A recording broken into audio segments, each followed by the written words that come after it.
Magandang araw po sa ating lahat. Sa bidyong ito, akin pong ipasilip sa inyo o ipakita itong aming mga ginagawa ito sa pag-repaint dito sa mga kwarto at kung anong mga materials namin ginagamit dito. Pero kung kayo bago pa lang ito sa aking channel na Paint and Varnish TV, mag-subscribe na.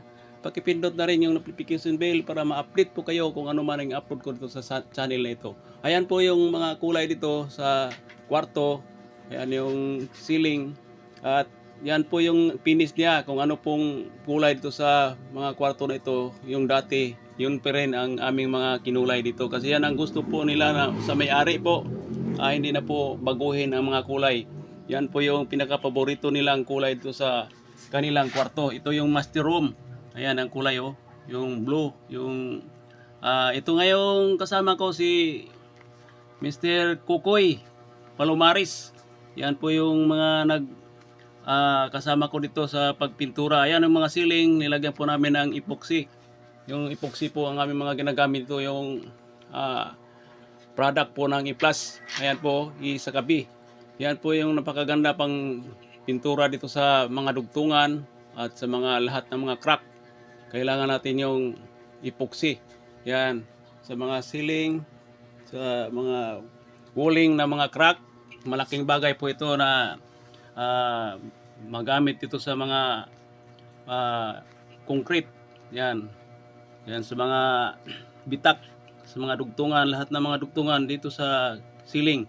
At yan na po yung kulay niya, dating kulay.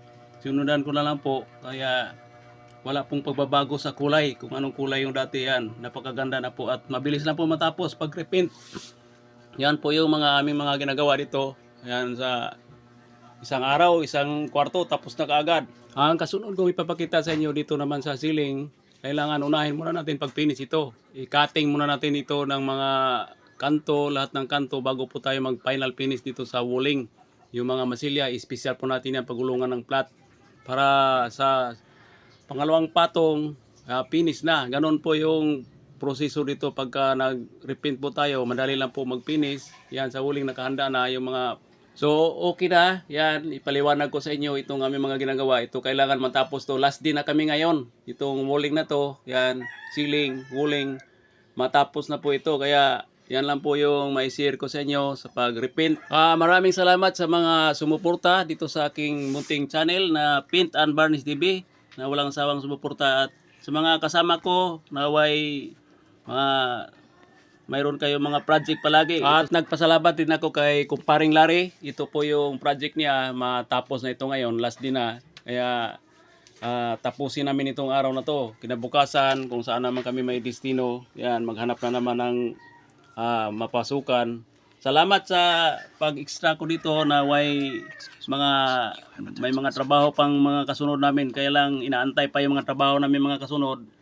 So, lagi lang po tayong mag-focus pagka ganito mga trabaho kung kailan natin matapos. Yan mga kasama ko. Ayan. At si Jess hindi pumasok. Kaya kami na lang nagtapos itong araw na to kasi nga kwarto na lang ito. Ang kasunod kong ipapakita sa inyo itong aking gagawin, itong pag-final na sa ceiling. Kasi nakatingan na lahat yung mga kanto, lahat ng mga dapat na katingan. Ako naman yung mag-final finish dito sa ceiling. Kasi nga, sabi ko na nga kanila, last day na po namin ngayon. Kailangan po namin matapos itong araw na to.